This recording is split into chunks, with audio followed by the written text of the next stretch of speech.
Determination and perseverance had allowed me to succeed, but this approach failed me at law school. Depressed and frustrated, I started to explore my dyslexia. I began to use accommodations, like a talking computer and books on tape. I also started to talk openly about my dyslexia, and in reaching out for others, I met Stephanie May.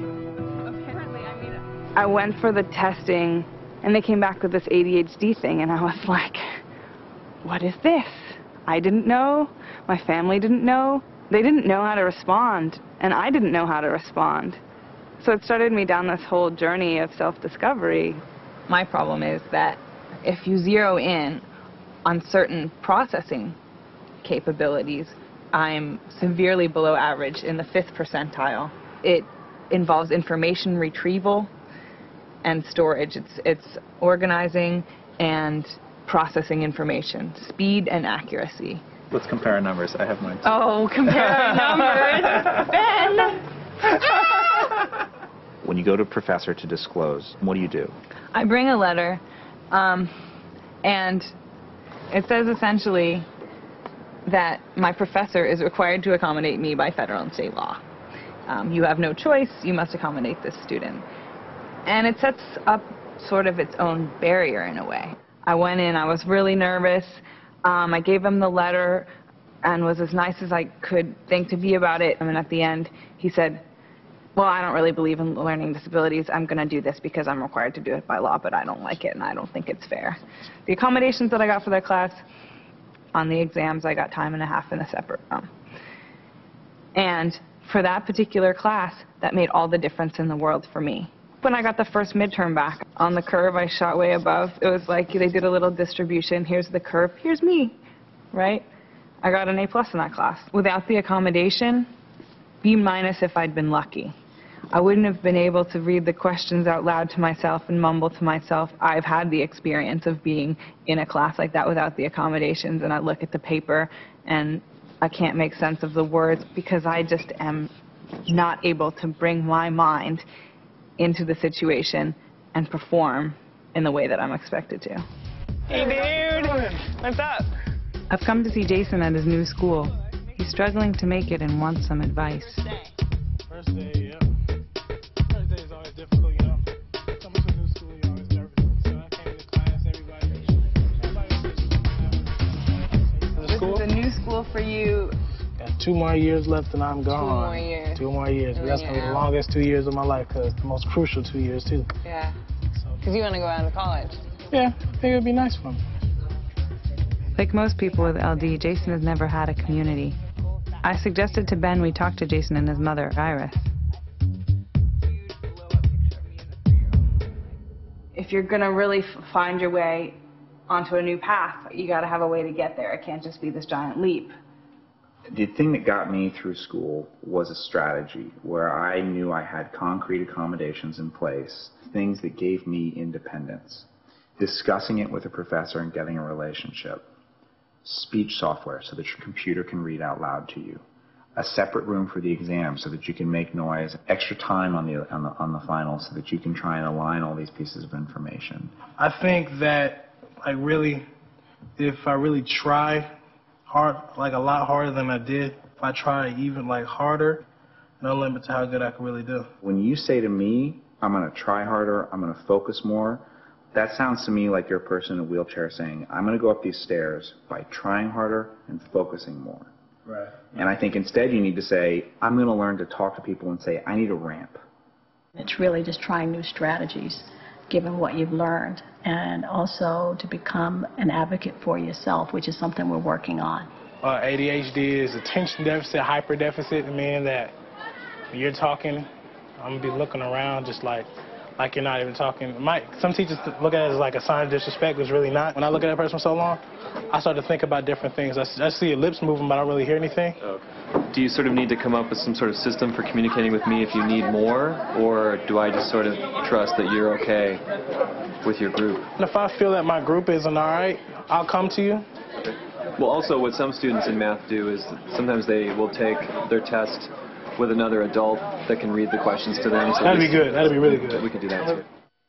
What's great for me in meeting other people who deal with these problems is that it gives me the distance to reflect on myself. If I can see it in someone else, then it's easier for me to acknowledge it in myself.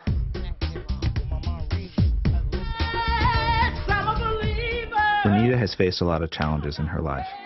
Domestic abuse, welfare, drugs. But she ranks going back to school at age 36 with dyslexia as one of the hardest. Her eldest son, Joe, born when she was just 16, encouraged her to do it. Then you told me, you said, well, Mom, why don't you just go back to school? I said, how long do it take? And you said, 2 years. I was like, 2 years? And you was like, well, what are you going to be doing in 2 years? Yep, that was the epiphany that actually changed my life. I thought to myself, cleaning toilets?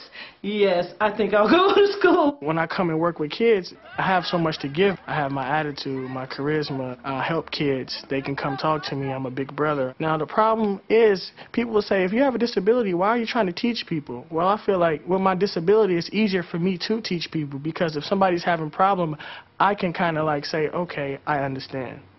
And you remember that semester when I got 7 straight A's? And you was like, Mama, how in the world did you get 7 straight A's? I was so happy. I was on the dean's list. And it was just like me just constantly going to tutors. I went to class, I think, at 8 in the morning.